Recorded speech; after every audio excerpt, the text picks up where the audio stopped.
that the argument to not have ID is that it would be discriminatory versus certain socioeconomic brackets or something. It's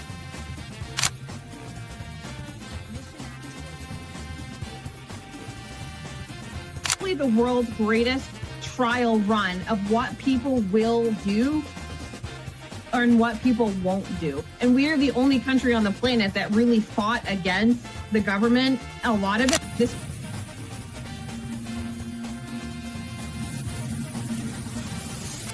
because you focus on 80-20 issues. I'm looking at the Epstein issue as we have 80% of the information we need to prosecute these people that actually did anything, but you're focusing on the 20% trying to take down Donald Trump, which you're never going to get. So I'm going to keep sitting here with a smug-ass face on every single day. I'll explain. Good question. I'll give you the answer. The Republican Party constantly talks about transgenders and transgender surgery to minors.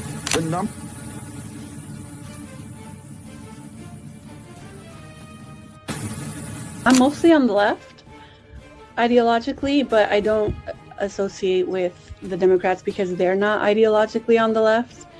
The Democrats are clowns, and they're also losers.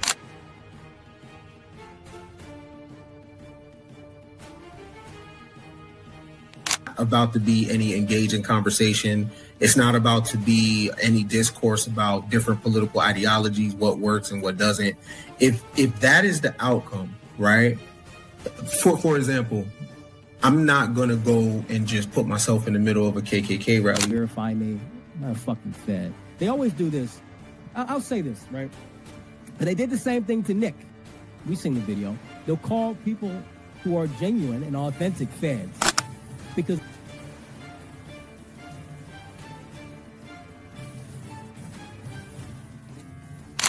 the interesting thing to me is that the ones that claim that they believe the Constitution are now trampling the Constitution. The ones that said they believed in the First Amendment, the freedom of speech, right, are now going against the freedom of speech. Leadership perspective.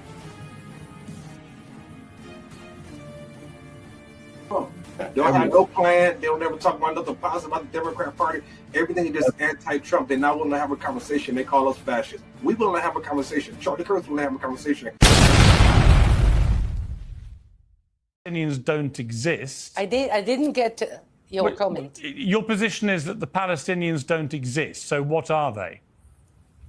It's an invention. It's an invention that is not as secondary to the important fact that the Jewish nation, that the land of Israel belongs only to one nation, and this is the Jewish nation. The Palestinians are Arabs who try to compete with the big success of the Jews in the land of Israel. And actually, the word Palestine was used by Adrian, the Roman emperor. But the modern Palestinians are Arabs who want the same place that the Jews made a paradise of. They want to take it from us, and we won't let it happen. But actually what's happening is you want to take their land, isn't it? Okay, so you make your position, I make mine, and the world will judge. And I mean, it's interesting that when there are historical facts that can be proven, and then you cling to what? I really don't understand what history you represent. Well, just taking Ms. Weiss, taking your argument to its logical extension, then you believe that Israelis and Jewish people should be entitled to all of the West Bank and all of Gaza. If it's your land, as you say... Not just all of the West Bank. It's not bank. Bank is a narrow place. Okay. It's the major part of the area between the Jordan River and the Mediterranean. So you would like, just to be clear, you would like all of the land from the river to the sea to be Israeli Jewish, yeah? No, I want all the land from the Euphrates to the Nile. What do you mean? Why hide the I'm just curious history? I'm curious what you intend to do with all the Palestinians who currently live there. Those, you see, I trust, in God I trust. And I live by faith, by emunah, and by the Bible. Yeah, but And what are you going to do with go all the by millions of Joshua. Palestinians? What happens? I'm telling you, Joshua, the first settlers, he gave me I don't need a history lesson. I'm just asking you, what do you intend to do with the millions of Palestinians who currently live in Gaza and the West Bank? Exactly what Joshua did. What are you going to do with them? That's exactly what he had. When Joshua came with us from Egypt, he had to cope with 7 peoples who lived here. Why God chose to bring us from Egypt to such a complicated place and not to Canada, I don't know. But the fact of the matter is that Joshua said, those who accept our sovereignty, our government, will stay. Those who fight, will fight them. And those who do not accept our sovereignty, our government, they will go to other places. There is a clear formula. So I do not have to there is a invent. clear formula. It's actually by the Bible. Yeah, but again, to be clear, your clear formula, there's a legal term for it. It's called ethnic cleansing. What you're saying is if Palestinian people do not subscribe to the fact they should be ruled by Israel and have you as their sovereign state, then they have to leave, right? So 6-7 million Palestinians would have to leave and go and live elsewhere. That's your position. Disclaimer. The views and opinions expressed on this panel show are those of the individual speakers and do not necessarily reflect the views or positions of this channel, its affiliates, sponsors, or production team. This content is intended for informational and entertainment purposes only. Viewer discretion is advised. We encourage respectful dialogue and critical thinking around the topics discussed. Party. Why I like the new party? Number one, it's a group of people that's on a panel. We all have differences, but we all basically still come together at the end of the day. The new party for me is about unity. The new party for me is about educating people to the truth, letting people know what's been going on in our country. With that being said, shout out to the new party, man. We're going to keep it going with y'all.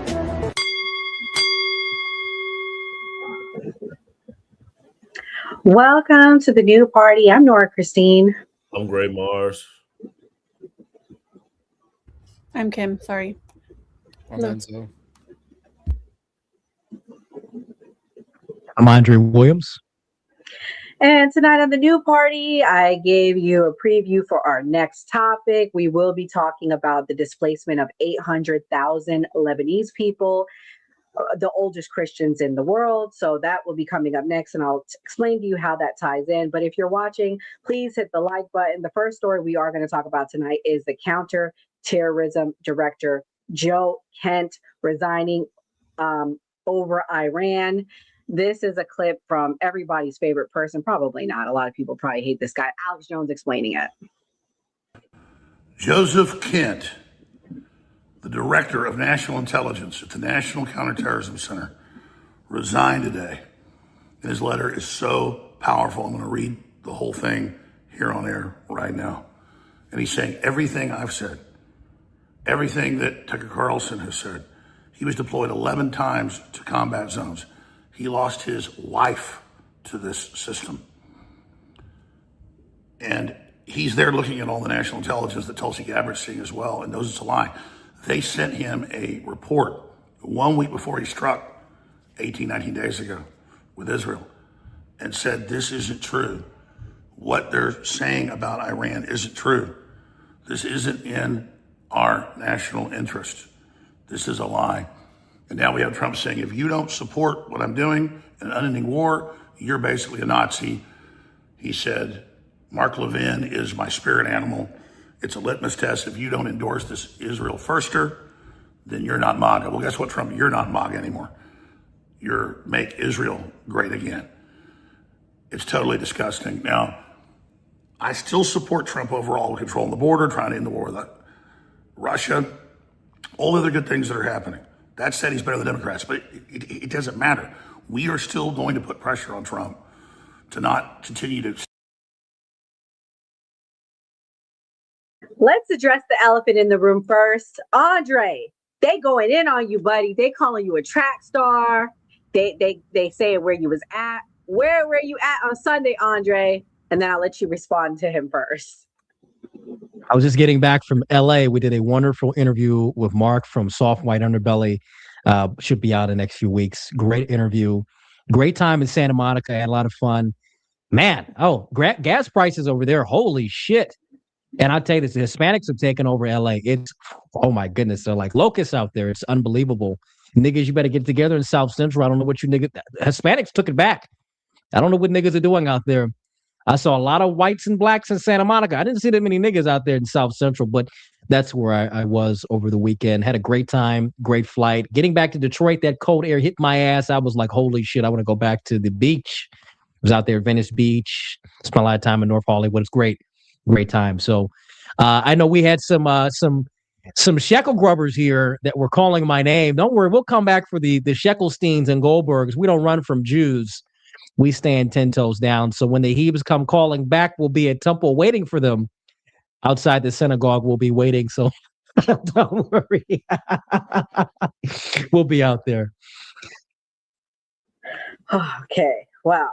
Enzo, you showed up. You were here. Thank you for coming. We also had Mideast Peace. So shout out to Mideast Peace. Enzo's not Jewish, but he is. And not cool. But anyways, Enzo, what do you think about Kent being fired? What's your thoughts? Or resigning, sorry. Let me correct myself. Resigning. What do you think? I just think it's funny that he's resigning, saying that Iran's not an imminent threat when his own tweets from 2024 stated otherwise after they foiled the assassination plots against President-elect Donald Trump.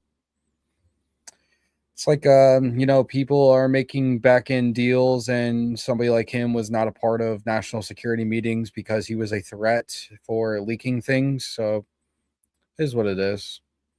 But this just plays into the anti-Semitic behavior that the United States is just falling into, that everything's for Israel, So here's the thing with this. I just want to call this out for a quote-unquote day one Trump supporter that Andre isn't actually.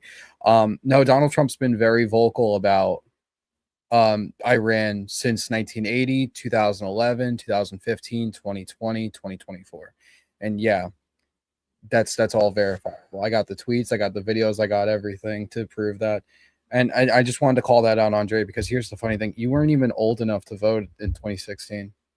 So I don't know how you could be. I was in high school getting kicked out of high school because I was very pro-Trump. And anyone who went to school with me or even worked with me knows I've been pro-Trump for the last 10 years. Hey, and what he's been doing now is completely, what he's been doing has been completely anti-polar to what he ran on in 2015. So there we go. Yeah, Enzo, aren't you like 28? Aren't we like the same? We're in the same generation, buddy. And hold on. And exactly, I'm 25 before the election. I'm 25. I just call a fake Trump supporter from the beginning. I'm a fake Trump supporter when he ran on shitting on Obama and even Bush for the disaster of Iraq and Afghanistan. Something he campaigned. Yeah, so then explain to me on his campaign trail how he said he's going to obliterate their nuclear program and pull us out of that bullshit deal, the JCPOA, and said he's going to bomb the shit. Yes, he was very much against the nuclear deal, but guess what? He was not for going to war. He campaigned on no more wars, no more endless wars in Iraq and Afghanistan. Because in 2011 he campaigned on. He said in 2011 and on the campaign trail, before he got on the campaign trail in 2015, where he said, if I become president, I will not take the military card off the table when it comes to Iran. No, actually, he said he shit on all the actions of Obama and Bush for the entirety of the campaign. And even when he was talking, even when he did his roast on Comedy Central, he talked shit about the Obama administration. He talked about it for years. So what are we talking about? He's never been for the wars in the Middle East. I think when he got shot at in 2024, guess what? I told him, like, listen, if you don't play ball with us, if you don't play the Jew ball with us, we're going to shoot you in the face. Either way, Enzo. Here's this. Either way, Enzo. Here's what it is. Hold on.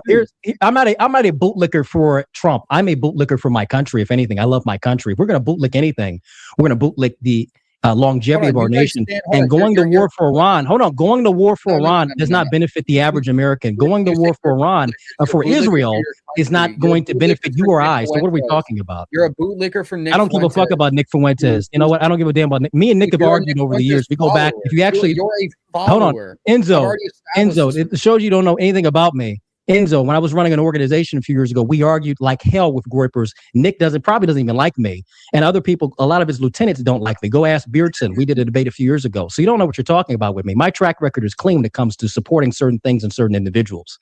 So check that with someone else. You're not talking to a new Negro. You're not talking to a new Negro that just came off the boat. It's No, like, oh, well, I'm new to the Republican Party. Mike's been voting Republican for a very long time, buddy. We're not new to it. You may be new to it, but not me.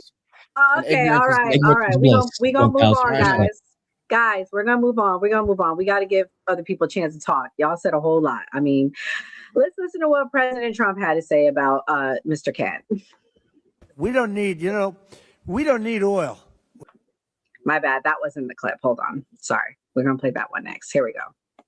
Mr. President, your director of national counterterrorism, Joe Kent, he just resigned today. He said he can't support your conflict with Iran. What's your reaction to that? And did you talk Well, I read his statement. I always thought he was a nice guy, but I always thought he was weak on security, very weak on security.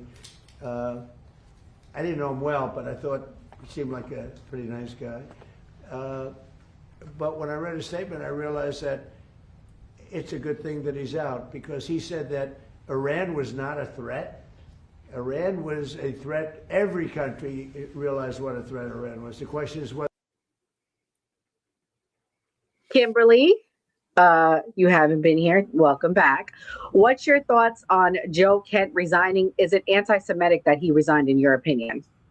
No, I think that the attack anti-Semitic is retarded. I am so glad we can say the word retarded again, because that's retarded.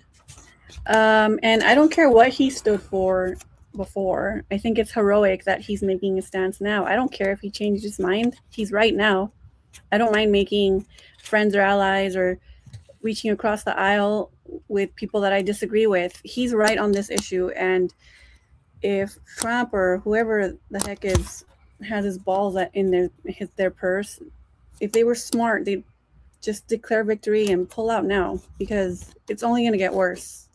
And there's already a lot of people that have died. There's already American blood on his hands. He's completely unprincipled, and he's completely contradicted himself. I mean, I could have told you this a long time ago, but yeah, we need to pull out now. And I read the letter that guy, forgive me, I forgot his name, his resignation letter. It was very beautifully worded. And I hope that it sets a ripple effect and other people have the courage to do the same, because it's heroic. Dissent is the highest form of patriotism. Let's do it. Let's end this now before it gets worse.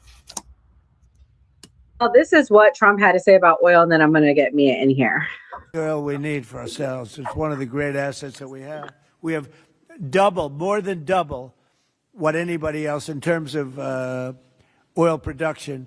We're at more than double any other country. So we don't need it, but we did it. It's almost, you could say we did it out of habit, which is not a good thing to do. But we did it because we have some good allies there. We have some great Middle Eastern countries there, Israel there.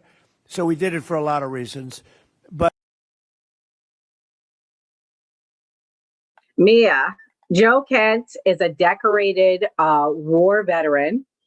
His wife was unalived in Syria due to an ISIS suicide bomber. Is he anti-Semitic for resigning? And why did we go into Iran? He's saying it's for oil. He's saying it's for this. Do you think he had a valid reason to resign over Iran? I think whatever reason he comes up with is a valid enough reason for him to resign. Nobody should be forced to do a job that they don't believe in. I'd rather have any person resign regardless of what they are. I don't care if they're a bus driver. I don't care if they're a school teacher. If your heart is not in it, or for whatever reason you're struggling with it and you feel like you cannot do your job to the best of your abilities, you should resign. Whatever reason he comes up with is fine with me. I'd rather have someone resign regardless. And as for being in Iran, I mean, I think we should be in, do I think we should have a war with Iran right now? No, I don't think we should have a war with Iran right now. The majority of Americans are struggling. And, you know, this is going to sound like an asshole thing to say, but I don't think Americans should die so Iranian women can wear bikinis in the streets. I'm going to be real honest, bro. I don't think American blood should be spilled so some bitches can wear bikinis in the streets. No offense to them. I'm sure they're great. They're smart. They're engineers. They're doctors. They're lawyers. They're great. I have nothing against them. But I do not feel that American blood should be spilled so some bitches don't have to wear a hijab and wear a bikini in the streets. That is not a good enough reason for me. That is not a good enough reason for me. That's what everybody says. They're like, oh, well, the women are oppressed. Bitch, women are oppressed everywhere. I would rather us go into Cuba. To be honest, I would rather us go into Cuba. That is our hemisphere. They are our neighbor. Strategically, it makes more sense. I mean, those people are starving over there and now they have no power. I would rather us go into Cuba. It makes much more sense to me strategically. Legitimately, it's our neighbor. We should control our hemisphere if we're looking at tactical and military advantage. We should control our hemisphere, which is the same reason why I supported Greenland. It's still in our purview. However, I still don't think we have way too many problems here right now to be having American soldiers die for some bitches in bikinis in Iran. Like, I'm sorry, bro. Like, they can, if they really want to be without hijabs and they really want to be in bikinis in the streets, they can fight motherfuckers themselves. I'm sorry. It's all, there's 92 million of them. Why can't they overthrow their own government? That's a lot of people. Gray, you were a veteran. Thank you for your service. Joe Kent served over 20 years in the military, and I've heard some people say some pretty disgusting, unpatriotic things against him today, all because he doesn't ideologically agree with what's happening. Is he anti-Semitic? And what do you think about the attacks that I've been hearing on him? And I'm sure you've seen scrolling through social media. Well, what I think a lot of people don't know is that his wife died going after terrorists. I don't know what her name is. I'll try to find it, put it in the chat.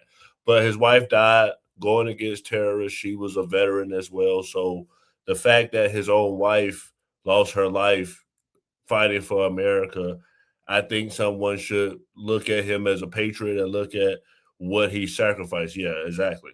So to say that, you know, he's doing this for whatever personal gain or if it's against Trump, I do feel like if someone has lost someone so close to them due to war, that they may feel more passionate about being anti-war, doing military things strategically rather than just doing things that don't make sense.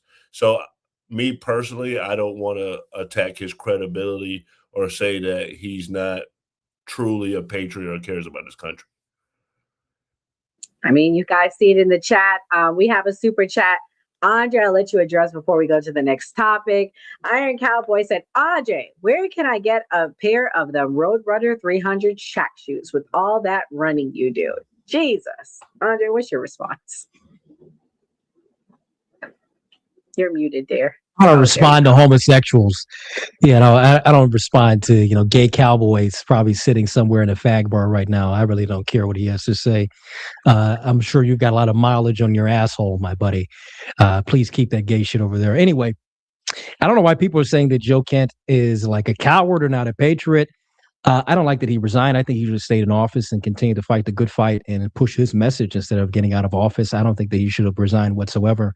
But he's going to do it. I don't even think that Marjorie Taylor Greene should have resigned. I find it to be very weak. I think they should have stayed in and continued to fight.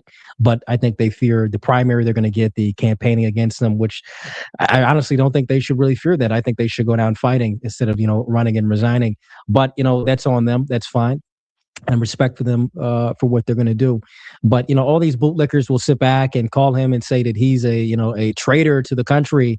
But all these same people won't go and fight this war when it gets bad and have no reason. They have no good, clear reason for why we should be in this war. Oh, where they're going to get nukes. Well, Israel has nukes. In Pakistan, an Islamic country that harbored Osama bin Laden and various other terrorist groups, has nuclear weapons. And these people, like I said, they even fucking wash their ass properly in Pakistan, but they have nukes. So let's be honest with that. This is about the ballistic missile program that Iran has. It's a threat to Israel. It's about the drone program that's supplying the Russians and even the Chinese. That's a threat to Israel. And Israel wants to become a regional power like they've been doing since forever now. And like they've planned out and pushed in the 1993 clean break memo. So we're seeing all this come into fruition, and it's, you know, it's disgusting. And the Jews who are pushing this, and even their lapdogs, both Democrat and Republican, whether they be white or black, where we've seen a lot of these black Republicans pushing it, these disgusting fucks like Westcott America and what's that African that was on it, Denziwo, whatever the hell he was playing in the clip earlier. Tanish Peter, Brandon Tatum, all these bootlickers, these Jewish pets, they're pushing for war, but they won't go out and fight it them damn selves while the rest of us sit here and suffer with it. So fuck all these people. Shout out to Joe Kent. I think he should never resign. I think he should have stayed in office. Oh my gosh. Okay, Andre, you said a whole lot. We're gonna move on to Lebanon. Okay, guys. Lebanon. Very, very sad what's happening in Port Lebanon. Here we go. This young lady explains a little bit. Reporting to you from Mer Jayoun. Behind me is the town of Khiam, where all night long the resistance has been fighting off the Israeli army. They're still fighting now. There are gunshots and sounds of shelling, and as you can see behind me, there is a large fire which appears to maybe be a tank. This is only speculation. I'm trying to assess what it is from the color of the smoke. It looks like a tank fire. Last night, the resistance was successful in repelling multiple deep incursion attempts by the Israeli army from Hamames Hill, which you can also see in the distance there. That is an illegal occupation point for the IDF. And I'm going to give you a rundown of yesterday's resistance operations. There were 25 operations, 13 inside occupied Palestine and 12 inside Lebanon. Using rockets, guided missiles, and drones, the resistance targeted 5 military bases, 5 cities, 4 border sites, 1 military barracks, and 1 military factory, and repelled 9 advancement attempts. Confirmed enemy losses were 3 military vehicles, 13 bunkers and fortifications, 5 settlements, 5 command centers, and 1 military factory. It doesn't seem like the fighting is going to end here anytime soon. I'd also like to add that last night, the Israeli army was captured on video dropping white phosphorus over the town of Khiam. White phosphorus is a banned substance. This is chemical warfare. Americans, your tax dollars are funding chemical warfare. This is a war crime.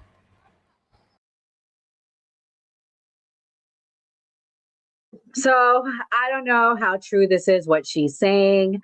Mia, I know you research a lot of stuff. Have you been keeping up with what's going on in Lebanon? What's your thoughts?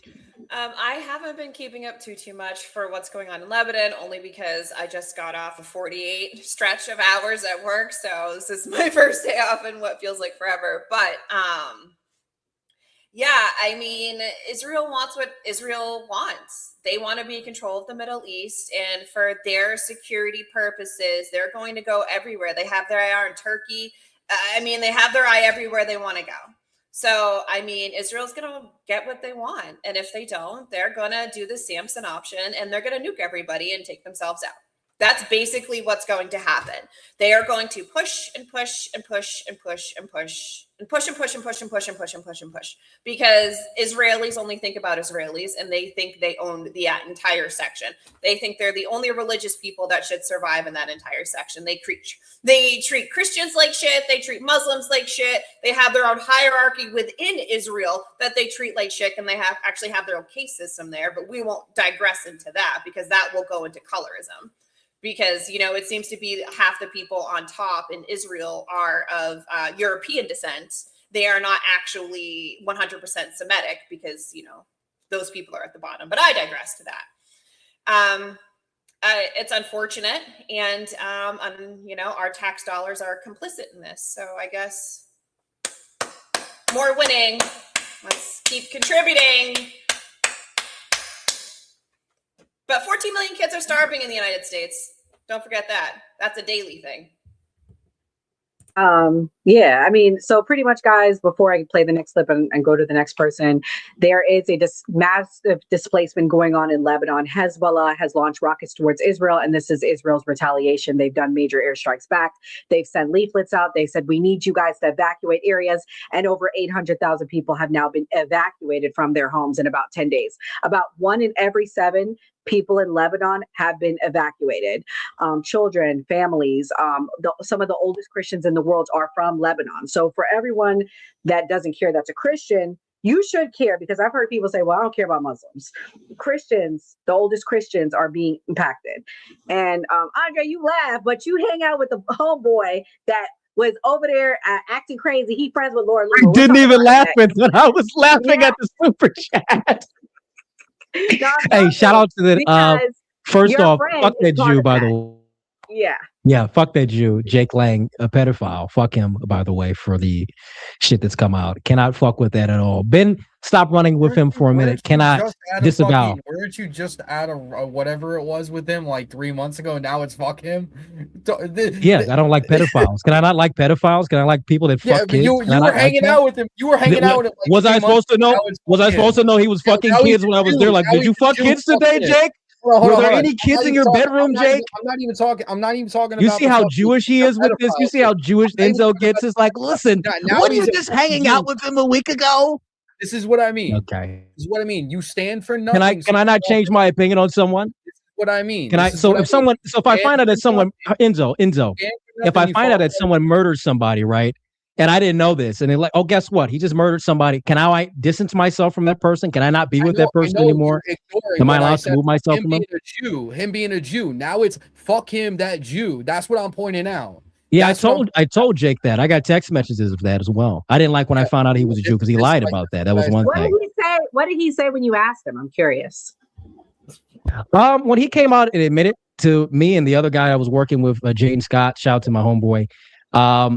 He admitted, like, yeah, I'm a Jew. I didn't, because we didn't know that he was a Jew, honestly. Didn't know until after. And it's like, okay, whatever, who gives a fuck?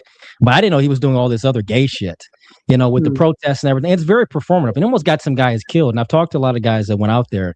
And I told them, yeah, we got to get away from Jake. That's not a fucking good look. And all the performative shit after the Minnesota, not a good look. I told a lot of people that were around him, get away from that shit. Not really. Because the last time I was with him was early January of this year. And that was like my last time. I was like, yeah, I'm kind of done with this. This is performative as fuck. I'm not doing this. I'm done with that. And I really haven't been in contact ever since. So not a big fan of Jake Lang when it comes to the fucking with kids and doing all the performative shit. It's just not working. So simple as that. We're going to read some super chats and I'll get Enzo to respond next. Iron said to you and Andre, aren't you on the side that supports gays, Andre? I don't know where he got that from, Andre, but I don't know where he's talking about. That guy's a fucking faggot, so he supports him. Yeah, the fucking cowboy, he's gay. No, I don't support homosexuals. The ones that scream it the most are the ones that got something in their closet, like Jake Lang calling out pedophiles all the time, coming out to be a pedophile. You screaming out gay people all the time. I don't know. Maybe we got to check your fucking browser history. There's nothing wrong with being gay. Well, no, obviously there is. Wrong with being gay. There's a lot. There's a big lot that there is with being gay. We have to talk about that. That's the next conversation we've got to have someday. We're gonna keep it on the Christians that are being displaced. We're not wading into that game. We're not wading in. We're gonna keep it on the Christians that are being demon displaced. time. Not till after Easter or Resurrection Sunday. Anyway. Right. Okay. Kitty Daddy said, I'm barely allowed to share my mind. He said that on your side. So thank you, Kitty Daddy, for Andre. Andre, why are you the biggest anti-Semite I've ever seen? Are you mad because the Jews have more money than you? That was funny. They probably a Jew mad. Like, are you mad that we've got more money than you, Goy? It's like, I don't give a fuck, Eve. I don't really care. I'm calling it as it is. You may not like I do. Listen, you know what the funny thing is? When I talk about niggas, all the Jews love me. They like, oh, great, he's talking about the nigga problem. But the moment I start talking about them, it's like, no, you're an anti-Semite. You're a nigga. I can't stand you. They're in my comments and my DMs. You nigga, we don't like you anymore. And it's like, okay, all right, I see where it is. You love it when I play ball for you, but the moment I put the sights on you, it's a problem.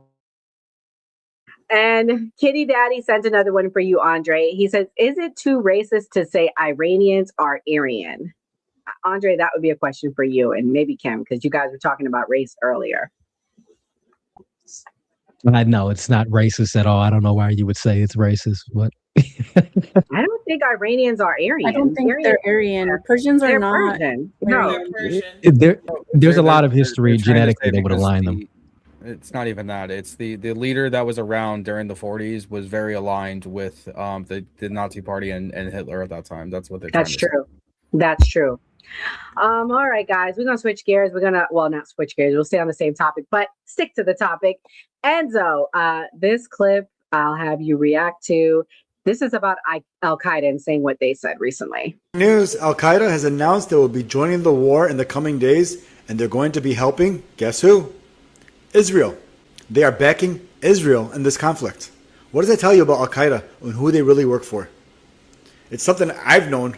I think we all have known for a long time, but this kind of really confirms it. Al Qaeda, a Sunni group, is coming to fight Shiites for Israel, even though Israel has killed almost 100,000 Sunnis in Palestine these past couple of years.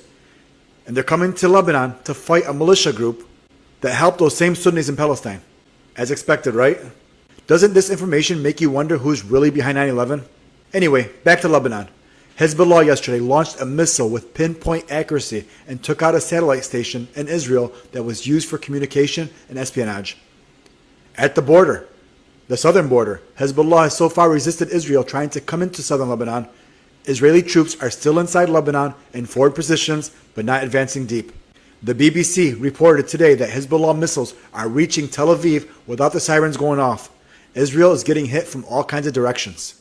In Iraq, the resistance there said they are ready to advance to Syria to protect Lebanon if Syria's president decides to get involved in this war and help out Israel. Iran said they're also ready for airstrikes for the same reasons. Just yesterday, Jolani announced his support for the Lebanese government to disarm Hezbollah. I guess he forgot the whooping he received from Hezbollah over a decade ago in Syria. I think he's ready for another one. Today, Israel is still bombing South Beirut and southern Lebanon. So far, they've killed 486, and the casualties from today are in the double digits. We don't have an exact number yet. Stay tuned for more updates. Enzo, what's your thoughts about what he said about Al-Qaeda stepping in to assist Israel? Does it show that they've been funded and paid by Israel? Is there a connection? Because that's what a lot of people say, that through proxy groups, they fund a lot of these terrorist groups and in turn create destabilization in these Middle Eastern countries. Is it true? Is it a lie? What's your thoughts? The enemy of my enemy is my friend. They're going to take out a common enemy, which is Hezbollah, which is backed by Iran. That's what they're going to do.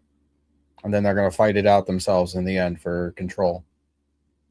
I'm not going to sit here and say that Israel's paid by Al-Qaeda, or Al-Qaeda is paid by Israel for anything connected to 9/11. Alliances change all the time. There's plenty of enemies that used to be the United States that now are our friends, that are friends of ours that are now our enemies.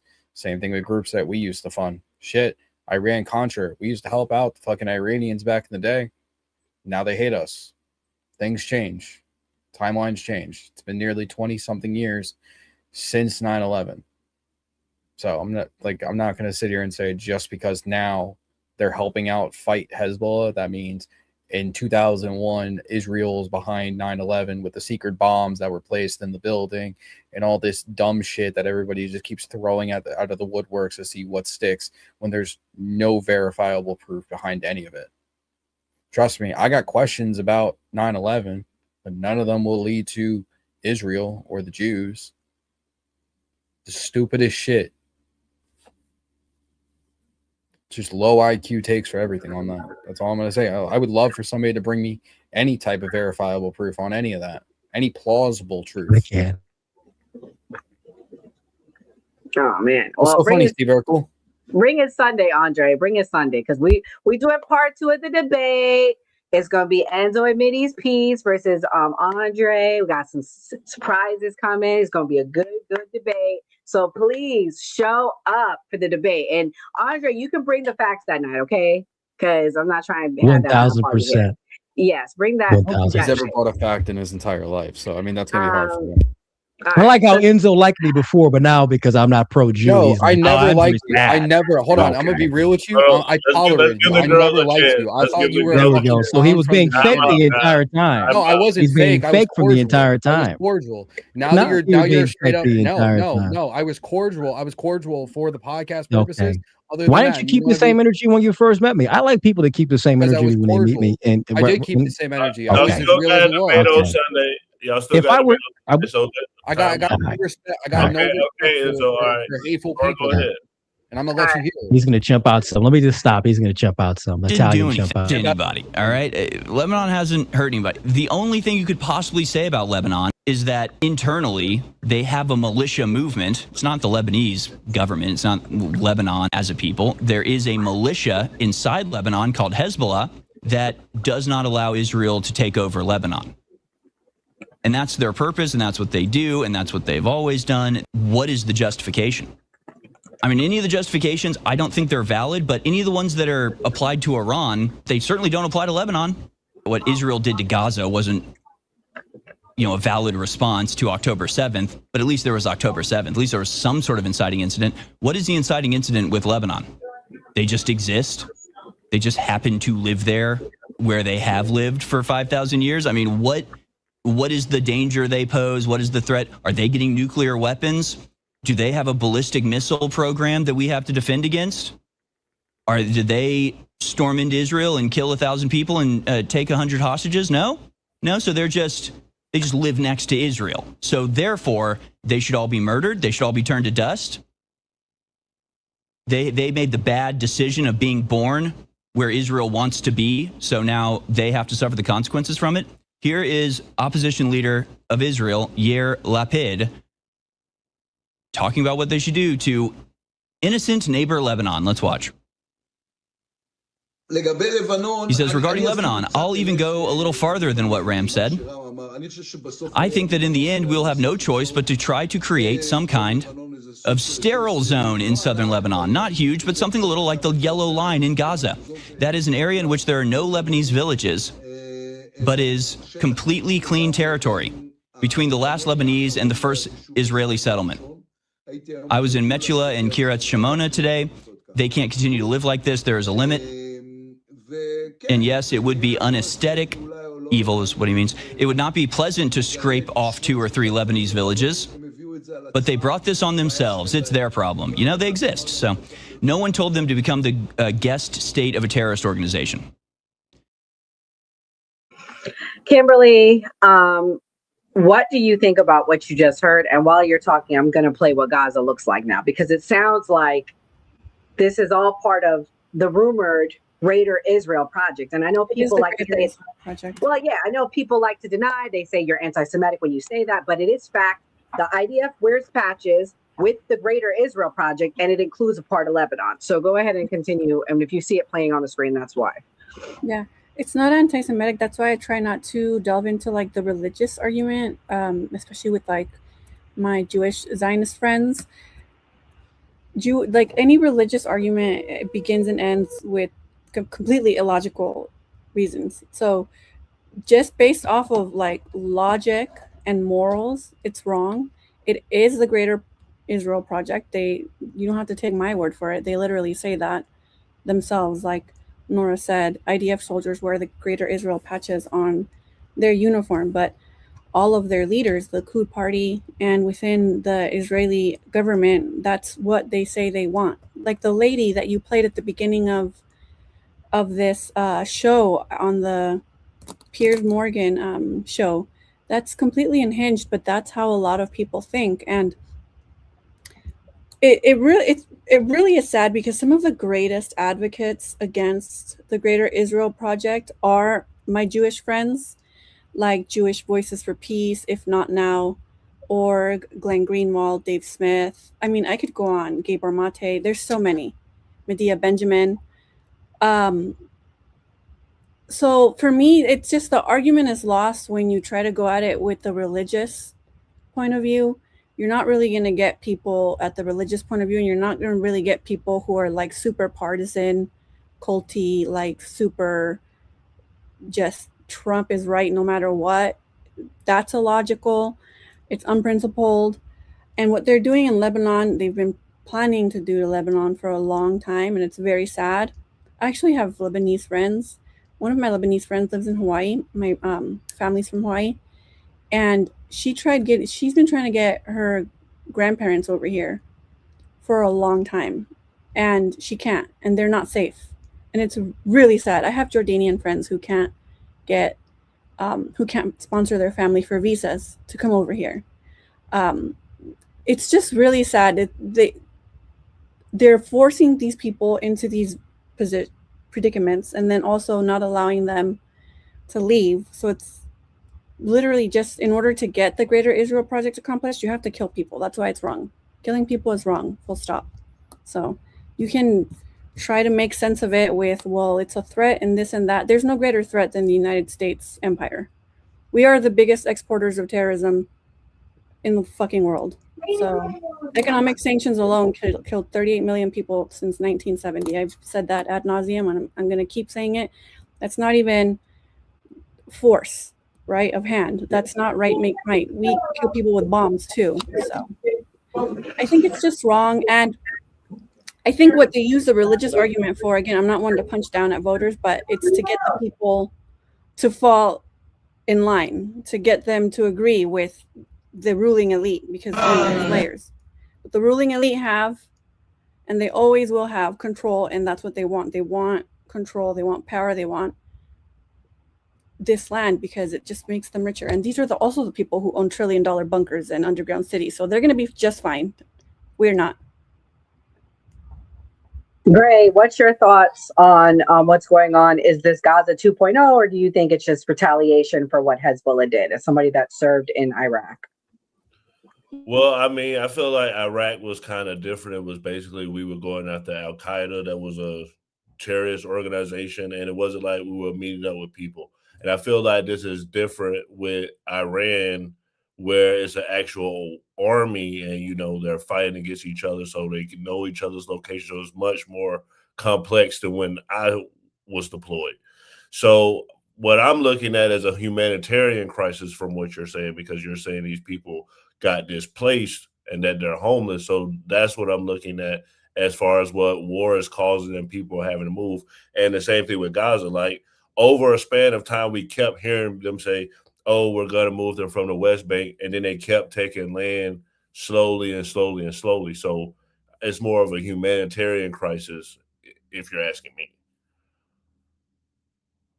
Okay, guys, before we move on, we're going to read some super chats. Iron said, Andre, if it wasn't for cowboys, you wouldn't have beef because your A wouldn't work cattle. Oh, so he's saying, you better appreciate him, which we do appreciate our cowboys. You wouldn't have beef. Do you like beef, Andre? That's what he's saying. You better appreciate him because he's helping get the beef. Do like the beef. I do like the beef. But nigga, you're damn right I would be working cattle. I'm a house nigga. We gonna be in the house, nigga. I'm gonna get some plates. The fuck is you talking about? Nah, I would have been running away. Fuck that shit. I really don't care. You know, let him have his fun. A good thing he's donating to you guys. Let him talk his shit. I'm just kind of gonna ignore the shit for now. And Andre, this is a fan of yours, Kitty Daddy. Thank you, Kitty Daddy. He said left and right truce for like 2 years. I think he said that when you were talking, Kim. We have one enemy. So he said he'll unite with you, Kim, for 2 years. You got one enemy. And I'm sure I could put 2 and 2 together. I'm sure the chat can I too. would love to call on all the populist left and the populist right to band together. Yep. We need all right, so we're gonna move on. Hopefully we can all laugh at Laura Loomer. I mean, I hope, because she's a witch. She apologizes to India. She went over there to India after she talked big shit in December 2024. She called Indians and said they stink. She attacked Indians, and then she had to apologize. I don't agree. I denounce what Laura Loomer said, but I'm just telling you what she said. Here we go, her eating shit. Let's watch. And Islamophobic. And I'm sorry to say that we have Atiti Devo Bhava in this country where we welcome all, but your comments smack of anti-Indianism, You're telling me Islamophobia, and even worse, is a real racism, woman. which has no place, ma'am, in today's world. So get real, ma'am. Sorry to say that, but that comments are unacceptable to me as an Indian and as a world citizen. Imagine the smell in there. Call center. You then went on to say our country was built by white Europeans, not third world invaders from India. I think you should do more than just express regret. Oh, W those people though. W for them. But let me tell you what's going on, guys. Her purpose there was to go and spread Islamophobic, anti-Muslim hate, but they put her in her place. They said, we don't want that here. We don't agree with that here. Kimberly, what's your thoughts? You were like, oh my gosh, Andre, what do you think about them going in on her? Do you think she deserves it, or do you think that it was just too much? Mm-hmm. I think Andre is a comedian. I'm pretty sure half the shit he says, he's joking. I'm giving him the benefit of the doubt. Like, I love racist jokes, but I just can't tell. Oh my gosh, that's so evil. Okay, so she did go to try to conversation for another day.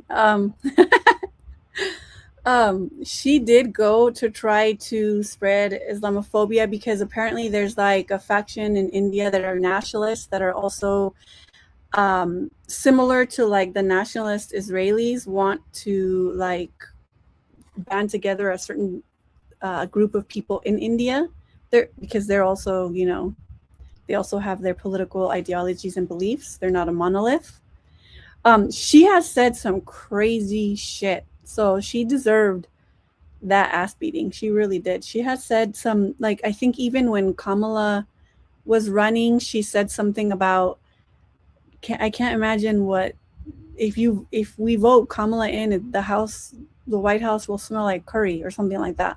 I personally love curry, but it's, you know, the context of which you say things. Like you can say, like if I were to say that joke, it would be funny, right? But she said the joke, so it's not funny. It's hateful. It is hateful. Very.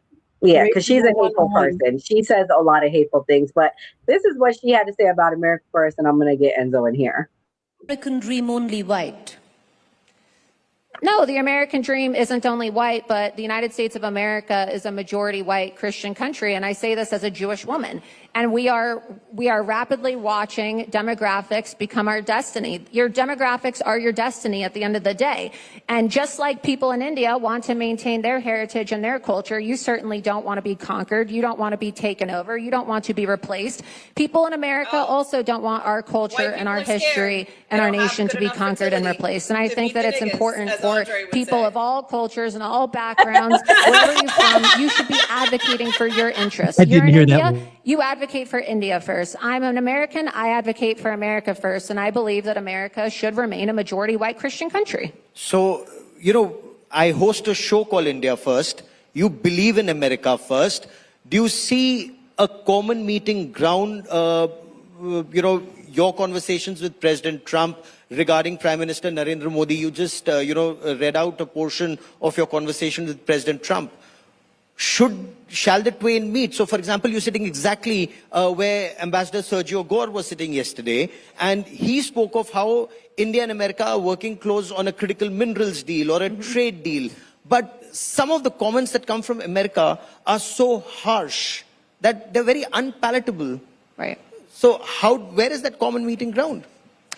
Well, look, I think that the strategic partnership that the United States has with India and also with Israel is one of the strongest, if not the strongest partnership in the world. And it's something that I value, I treasure, and I think that more Americans are going to come to appreciate over time.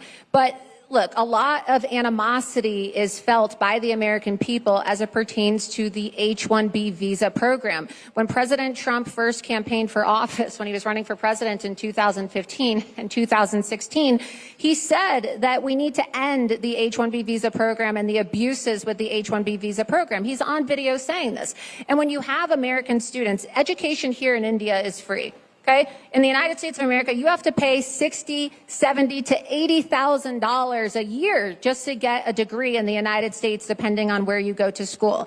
So how do you think Americans feel, young Americans feel, when these big tech social media companies tell them, you're not the best and brightest. We have to import people from China and India to fulfill these jobs, and we don't care if you spent $120,000 and went into debt for the rest of your life trying to get an education.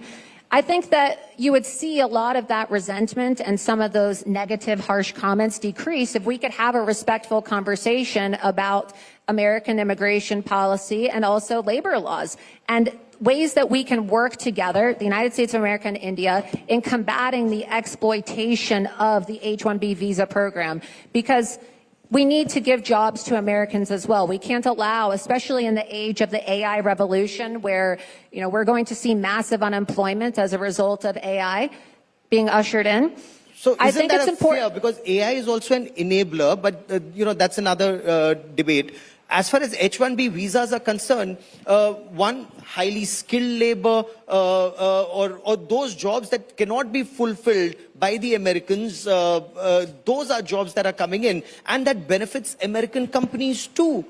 They make money. But those harsh comments, some of those comments that came from you, or that anti-India criticism, or that feeling against India, doesn't that create bad blood between the two people who've otherwise had a great relationship over decades?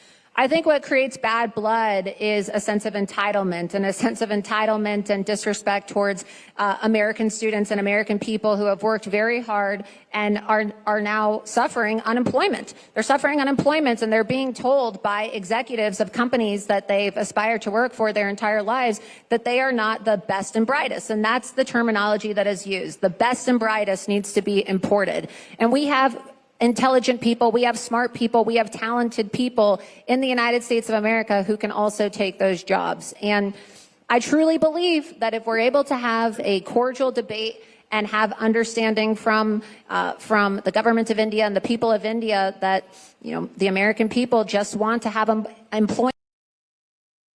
Enzo, she said a whole lot. First, she said that this is a white country, a white Christian country. I'll let you respond to that. But the bigger thing is, I do agree with her to some extent.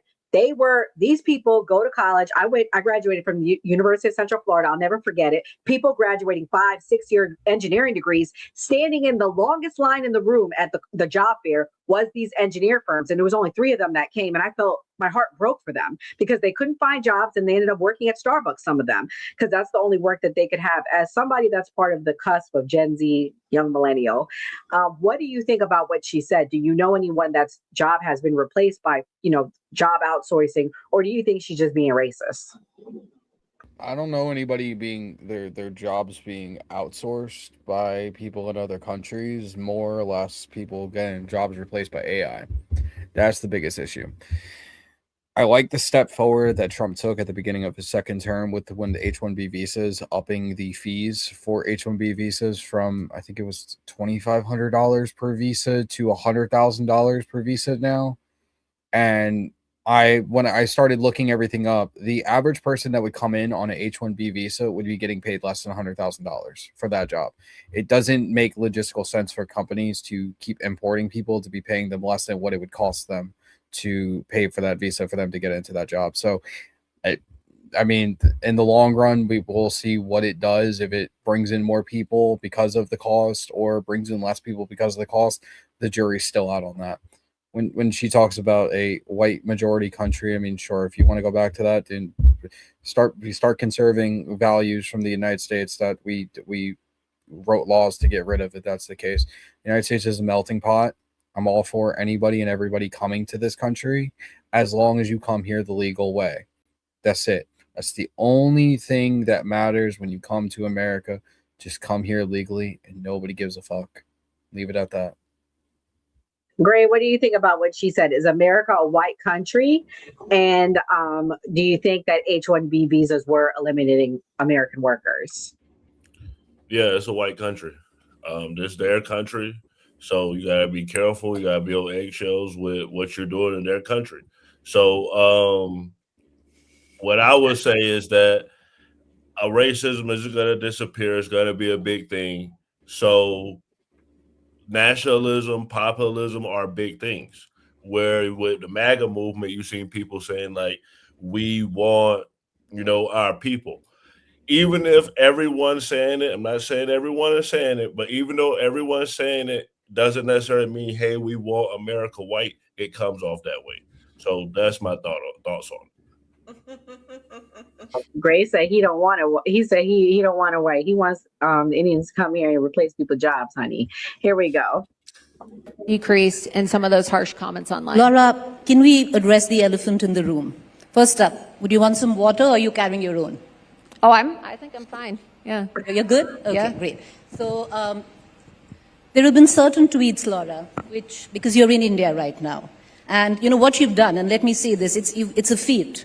Because by the virtue of those tweets, you've done the impossible. You've got the left in India and the right in India come together and being uncomfortable with those tweets. So in that way, there's a lot to thank you because that rarely ever happens in India. Wow. But they've come together in the criticism, Laura, of some of your tweets earlier. You've deleted most of them.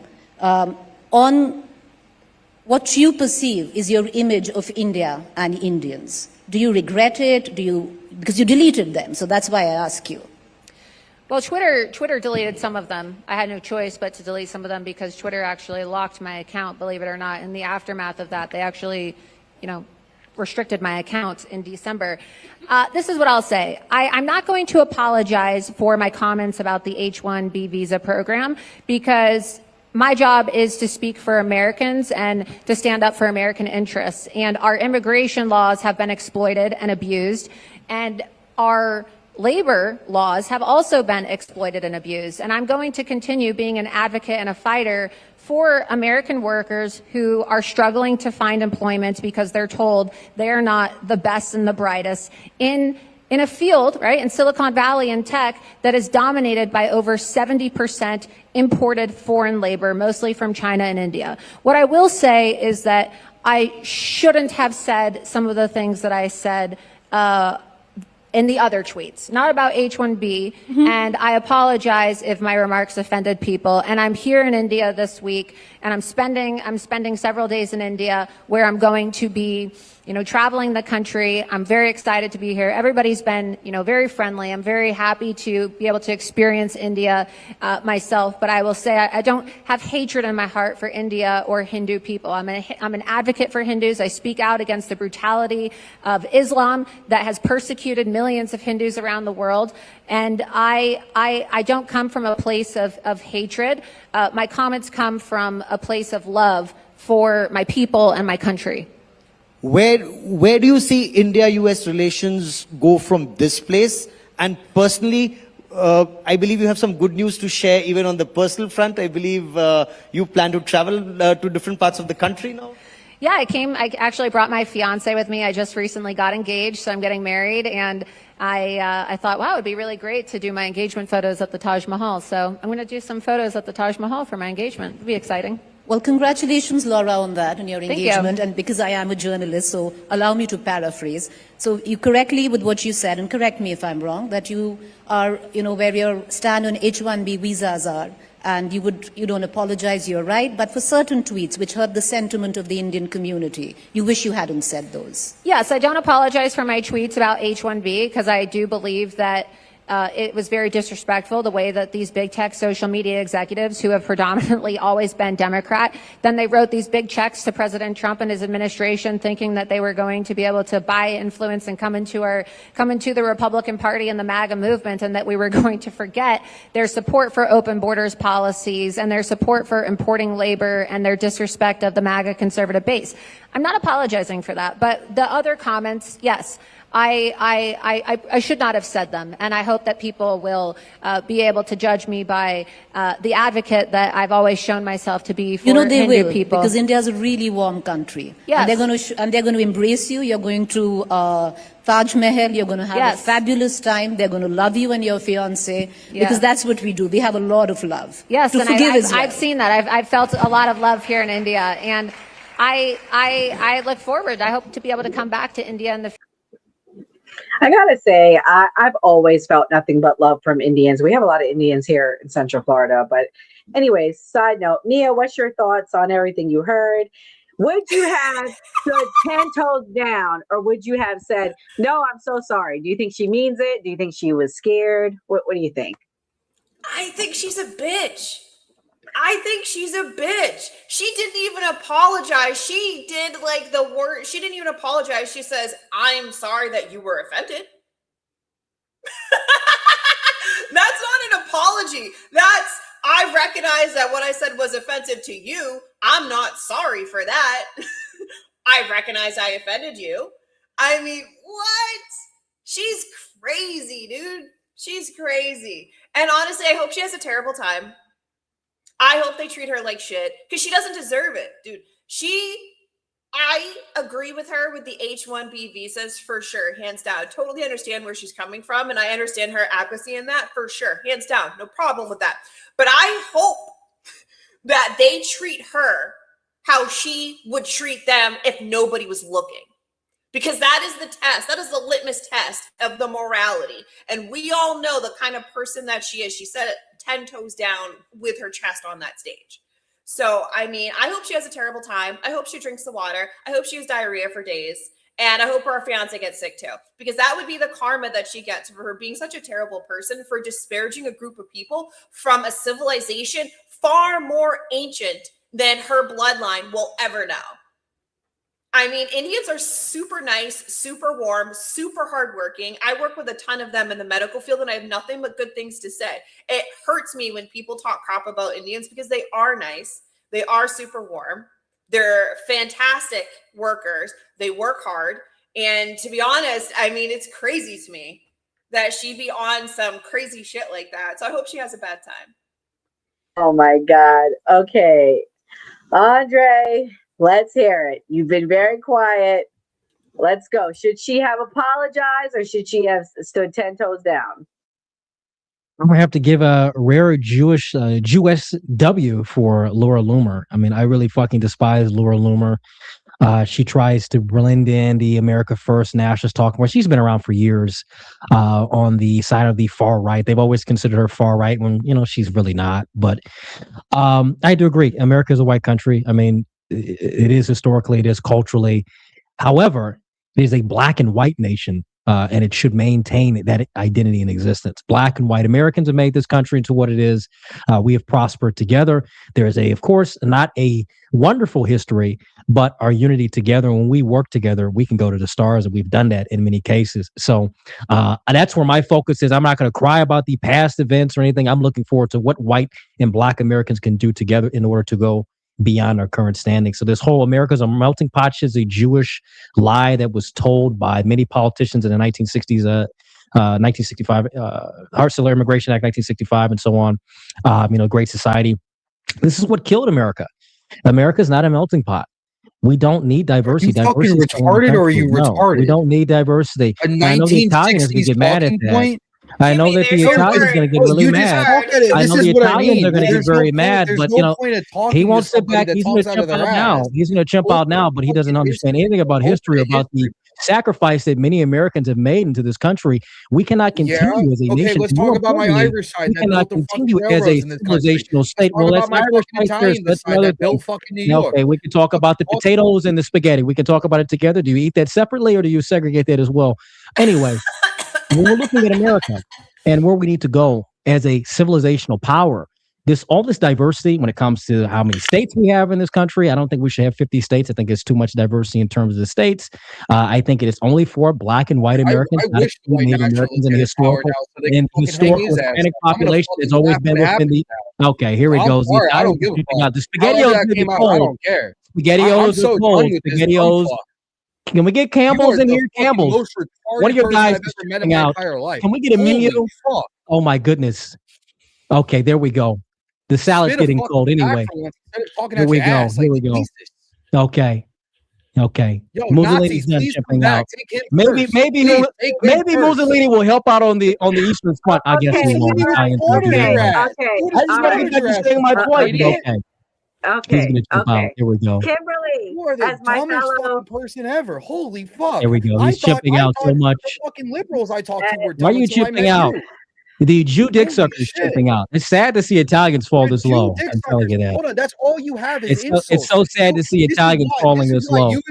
This is why you and SBT are in the same fucking level. You're both fucking retarded. I actually beat SBT. Actually, SBT couldn't even hold up with me. He was a fucking moron. What are you talking about? Enzo, I'm higher than you. I do better than you, buddy. Don't sit back and try to come at me. Know your place, buddy. Know your place, buddy. I'm not SBT. You keep up with me, buddy. Sit down there at the bottom. Anyway. You just don't like what I'm saying because you're a Jewish. Here's the thing. Let me just say this real fast. Let me just say this real fast. Let me say this real fast. When you get on my level in terms of notoriety, we get on my level and people respect that people have for me, then we can talk, Enzo. But until then, sit down there. I'm really tired of you ankle biting. I'm really tired of you ankle biting, Enzo. I'm gonna go there, and I hate to go there. I hate to go. Your account get taken because you're an ignorant fuck. Okay. Enough. I've had enough. I've heard enough tonight. I thought that was fun. Kimberly. It was very fun. Be the final voice before we have final voice. As my fellow first generation American, do you think this is a melting pot? Why or why not? Yeah, why is it not a melt? I don't understand. People come here a lot of different races. We're intermingling. We're interbreeding. I'm just kidding. That's a joke. It's a joke. It's a joke. But yeah, we are a melting pot.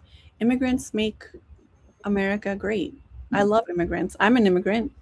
Under Andre's America, I wouldn't even be allowed to be here, but I could probably get by because I look white. So that's fine. I guess I'll take that pass. But no, yeah, America is a melting pot. And I think America. Just don't talk, Kimberly. When you open your mouth, they'll know. What happened? Don't talk. When you open your mouth, they'll know. Oh, that I'm an immigrant. Oh, Yeah, we hear the Kind of have like accent. a California Mexican accent. I could tell from a mile away. Yeah, we could little tell. bit. Yeah, I don't have an accent. Yes, you do. Yes, you do, girl. Yes, you do. I'm sorry, boo. You do. I'm sorry, I'm Kim. just You kidding. do. I knew you weren't white from the beginning. I'm She sorry, has but it a is what it is. We I'm all just have kidding. accents, but yeah. But yeah, so what makes this country so great, the greatest country on the earth, is why I don't live in Mexico and why I live here, is that it creates opportunities for everybody, regardless of, you can work your way up through class and you can work your way up regardless of your race or your gender. There are limitations, there are setbacks, there is sexism, there is racism systemically, but overall, this country, the people that make this country great are diverse, a pluralistic, multinational, multilinguistic country. It's beautiful to see. It's diversity, inclusivity. It's what Jesus would have wanted. Well, we're going to end with some super chats. As a Heritage American, what I've seen is an attempt to include other Heritage Americans, which was the first inclusion of Blacks and NA Indians. Kitty Daddy said, YouTube won't let me share my opinion. Love you, Andre. We came here not to be enveloped in Europe's wars. Protestant for life. So, Kitty Daddy, thank you. I'm sure Andre appreciates you. Let's start with doing some closing thoughts. Mia, ladies first, what's your closing thoughts? I think as a country, we need to get back into being America first. We need to remember at the end of the day, the president doesn't control this country. He is just merely a puppet for the elite ruling class. And at the end of the day, it doesn't matter who you simp for. You will never get into the club because none of us are elites and none of us are part of the ruling class. So that alone should unite us. And for what's coming in the future, we need to be united and on the same page. So everybody needs to remember we're all the have-nots, and let's band together under that banner, because it's always going to be us versus them. Beautifully said. Where can they find you, Mia? I know you're trying to grow your Insta. So you can find me on Instagram at It's Mia Not Maya, and you can also find me on TikTok as well, and X too. Please go follow Mia. And Kimberly. Here we go, Kimberly. You're up again. What's your closing thoughts? My closing thoughts are, these are some crazy times. War is bad. War is always bad. Full stop. When it comes to our internal policy and our domestic policy, inclusivity, acceptance, and love is always the answer. And I just wanted to say really quickly, shout out to all my friends out in Western Asia. There's a lot going on there. My heart goes out to everybody, all the troops out there, all the Americans, everybody that has been put in danger, all at the cost of just these ruling elites who want more and more and more, who are not going to be affected if we're blown up to smithereens, because like I said, they own trillion-dollar bunkers in underground cities, so they'll be fine. They're playing with us and with our lives, and it's important to read until you're exhausted, and read everything until you have nothing left to read and you've done all the hard work. Once you've read everything there is to read, then that was the hard part. The easiest part is to just go with your intuition. And I truly believe that, per the laws of the universe, we are all really connected with a greater humanity. We just all need to be a little bit more loving and accepting with one another. And also, you guys could follow me on, I made a YouTube account. I haven't made much content, but I'm Kimberly Annell on all the platforms, Instagram, TikTok, and YouTube, please. Yes, please go follow Kimberly. Enzo, my dear, what's your closing thoughts? My closing thoughts are This is why education needs to be pushed more in this fucking country. You got people that have a voice that think they're doing something with a following, but they don't know anything. They don't know basic history. They don't know anything about this fucking country. I pray for the day that for the white supremacists and the Nazis to come back and take over this country and literally just fucking kill these people that are advocating for them, because they don't even know what they're advocating for their own fucking demise. This is This is salt for slugs at this point. You're fucking retarded. I got no respect for fucking people who breed division and breed hatred in this fucking in this country, and you should not have a fucking voice whatsoever. And I'll stand 10 toes down that. You're a fake ass person. You're a follower of Nick Fuentes, and again, you're a fucking little. I'm straight up. You're just a hypocrite at the end of the day, and everything you stand for. You stand for nothing, so you'll fall for everything. And that's all I got to say. Enzo, let everybody know where they can find you. Are you going live after this? Oh, yeah. Live. You'll be live? Okay. Andre, what's your closing thoughts? Oh, my God. Mario's mad. Someone need to go call Luigi. The pipes must be fucked up because he's getting fucked over here. Listen, this country is not a melting pot. That's what's killing it. Diversity is not our strength. It's our unity behind the identity of being an American. Our purpose as being Americans is what has built this country into what it is. People give up their identity and blend into the society. They assimilate. That's what made this country great. To be Italian, to be Irish, maybe even some of the Africans that have come over here. In order for our civilizational state to survive, we have to look at who we are, what we're going to be, and who comprises of this American civilizational state. It's not Indians. It's not Arabs. It's not people from fucking Tijuana. It's none of that shit. It's black and white Americans who've been here for centuries, and those who will give up their identity from the countries they're coming from and will subscribe into this way of life. It takes 3 generations to make an American. You just don't become an American by liking Grey's Anatomy and fucking SpongeBob. It's not how it works. So we have to call this out. This entire push for multiculturalism, it's killing black people. It's definitely killing white people. White people are dying because of it. This suicidal empathy is killing them. That's why they're pushovers now in this country. And black people are not aware of the big problem that they've been lied to and sold this illusion that we have to get along with everyone that comes through the door, and it's not working for us. So we want Americans who've been here for generations to serve the interests of this country, of this civilizational state.